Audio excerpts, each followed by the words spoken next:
7 ગુજરાતનો અવાજ। નમસ્કાર દર્શક મિત્રો, i7 ન્યૂઝ ગુજરાતીની સાથે હું છું આપની સાથે પાયલ બામભણિયા। તો જોઈએ આજના મહત્વના સમાચાર। લખપત તાલુકાના દયાપરમાં મામલતદાર કચેરી ખાતે ટેલર વાહનો સામે ઉગ્ર ધરણા। દયાપરમાં મામલતદાર કચેરી ખાતે અર્ચના કંપનીના ભારે ટેલર વાહનોની બેફામ અને અનિયંત્રિત અવરજવર સામે સ્થાનિક લોકો દ્વારા ઉગ્ર ધરણા યોજાયા। લાખાપર, ગડોલી, ઝારા, વિરાણી, દયાપર સહિત સમગ્ર વિસ્તારના વિવિધ પક્ષોના હોદ્દેદારો, ખેડૂત આગેવાનો તથા ગ્રામજનોએ મોટી સંખ્યામાં હાજરી આપી હતી। પ્રદર્શનકારીઓએ આક્ષેપ કર્યો કે આ માર્ગ માત્ર 10 થી 15 ટન ક્ષમતા ધરાવતો સિંગલ પટ્ટી રોડ છે, જ્યારે અર્ચના કંપની દ્વારા મીઠું ભરેલા ભારે ટેલર વાહનો નિયમો વિરુદ્ધ દોડાવવામાં આવી રહ્યા છે। પરિણામે રોજબરોજ 5 થી 10 જેટલા ટેલર વાહનો રોડ પર બ્રેકડાઉન થવાની ઘટનાઓ બની છે। આ માર્ગ પર શાળા આવેલી હોવાથી વિદ્યાર્થીઓ માટે ગંભીર જોખમ ઊભું થયું છે। સવાર સાંજ પશુઓની અવરજવર વધુ હોવાથી અકસ્માતની શક્યતાઓ વધી ગઈ છે।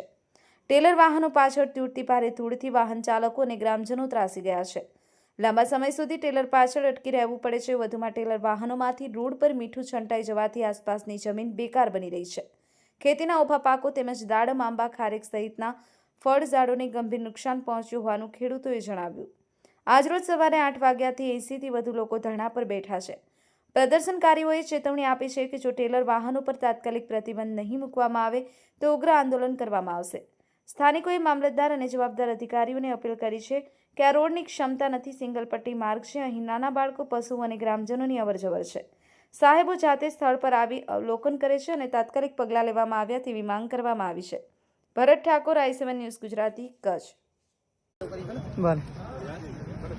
અત્યારે લખપત તાલુકાની મામલતદાર કચેરી સામે અમે લાખાપર, ઝારા, ગડુલી, ખટિયા સહિતના ગ્રામજનો જે અર્ચિન કંપની અને મીઠાવાળી કંપનીઓને જે 50-50 ટન ભરેલી ગાડીઓ જે આ ગામડાઓમાંથી પસાર થાય છે, જે અંગે કલેક્ટર સાહેબે જાહેરનામું બહાર પાડી અને જખૌ જાતિ કંપની મીઠાની ગાડીઓ માટે રૂટ જાહેર કરેલ છે, ત્યારે અમે કલેક્ટર સાહેબ અને તંત્રને કહેવા માંગીએ છીએ કે સાહેબ, ગડુલીથી દયાપરથી કરી વિરાણી, ગડુલીથી ઝારાથી આવતી ગાડીઓ યમદૂત સમાન ગાડીઓ છે। દરરોજ અહીંયા અકસ્માત થાય છે।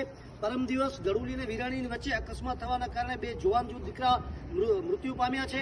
આવા 10 મુદ્દાઓ સાથે સાથે આ રોડ ઉપર જે ઝારા અને લાખાપર વચ્ચે રોડ છે, રોડ પર ચઢાણ હોવાના કારણે ગાડીઓ ચડી શકતી નથી। ડ્રાઈવરો પોતે કહે છે કે અમે મોતના મુખમાં જઈ રહ્યા છીએ। ટ્રાન્સપોર્ટવાળાએ પણ માનનીય કલેક્ટર સાહેબને તંત્રને જાણ કરી છે કે અમે આ રૂટ પર ન ચાલી શકીએ। આવા 10 મુદ્દા સાથે ગડુલી, લાખાપર અને ઝારા વચ્ચે એકદમ ખેતીવાળો વિસ્તાર છે। સાથે ગઈકાલે પરમ દિવસ સાંજે 5:45 વાગે રસ્તો બંધ થયો હતો, રાતના 12 વાગે રસ્તો ખુલ્લો થયો હતો। આજે આ મુદ્દે અમે મામલતદાર કચેરીની સામે સ્થાનિક લોકો ધરણા પર કાર્યક્રમ કર્યો છે।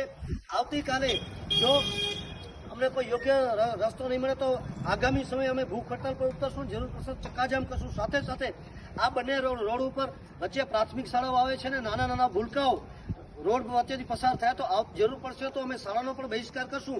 અમારી તંત્રને વિનંતી છે કે પીડબ્લ્યુડી અધિકારીનું કે તમે કલેક્ટર સાહેબને ડાયરેક્ટ આ રૂટ નક્કી કરી દીધો, તમે કમસે કમ ત્યાં સ્થળની મુલાકાત તો લો, ત્યાં પોઝિશન કેવી છે, ત્યાં રોજ કેટલાય ખેડૂતો આવન જાવન કરે છે। સાથે રામદેવપીરનું સ્થાન ત્યાં આવે છે, દર બીજના હજારો શ્રદ્ધાળુઓ લાખાપર પર જતા રામદેવપીરના દર્શન માટે કે શ્રદ્ધા માટે જતા હોય છે। આવા 10 મુદ્દાઓ છે। ખેતીવાળા લોકો પણ દરરોજ બાઇકથી આવવા જવા કરતા હોય છે। તો આ 10 મુદ્દા સાથે અમે આજે અહીંયા રજૂઆત કરી છે। અમારી ફરીથી માનનીય કલેક્ટર સાહેબ, માનનીય મામલતદાર સાહેબ અને પ્રાંત સાહેબને વિનંતી છે કે આ જાહેરનામું બહાર પડતા અગાઉ પણ ગડુલી અને લાખાપરના સરપંચે માનનીય કલેક્ટરને વહીવટીતંત્રનું ધ્યાન દોર્યું હતું કે સાહેબ આ રોડ ઉપર ગાડીઓ ન ચાલી શકે। વચ્ચે ખેડૂતોની પોતાની જમીનની માલિકીની જમીન પર દિવાલો હોવાના કારણે ગાડીઓ આવી શકતી નથી। સાથે આ રોડ બીએસએફની ચોકી જે ઝારા ખાતે આવેલી છે, એ બીએસએફ માટે પણ આ રોડ છે। ત્યારે કોઈ યુદ્ધ જેવી સ્થિતિમાં પણ જો થાય તો આ રોડ આપણા માટે ખૂબ જરૂરી છે। તો મારી વહીવટીતંત્રને વિનંતી છે કે આપ અમારો અવાજ સાંભળો, નહીં તો આવતીકાલે અમે જરૂર પડશે તો ચક્કાજામ અને શાળાનો પણ બહિષ્કાર કરશું। મારી આપના માધ્યમથી સરકારને વિનંતી છે કે કાં તો તમે દેસલપુર રોડ એક સાઈડ ચાલુ કરો અથવા તો તમે બીજે ક્યાંકથી કરો, પણ આ યમદૂત સમાન દરરોજ અકસ્માત થાય છે। અને સાથે હું લોકોને પણ કહું છું કે તમારે પોતાની હકની લડાઈ લડવા માટે મેદાનમાં આવવું પડશે। આ કોઈ વ્યક્તિગત, કોઈ એક સમાજ, એક ધર્મની લડાઈ નથી, આ એક ગામની લડાઈ નથી, પરંતુ કોઈ ગંભીર અકસ્માત થશે તો એ અકસ્માત થનાર કોઈ હિન્દુ કે મુસલમાન નહીં, આપણા વિસ્તારનો જ માણસ હશે। તો મારી આપણે પણ વિનંતી કે આજે અહીંયા આપણે 100 જણા છીએ, કાલે અહીંયા 500 માણસો જરૂર પડશે, આવી એવી અમારી વિનંતી છે।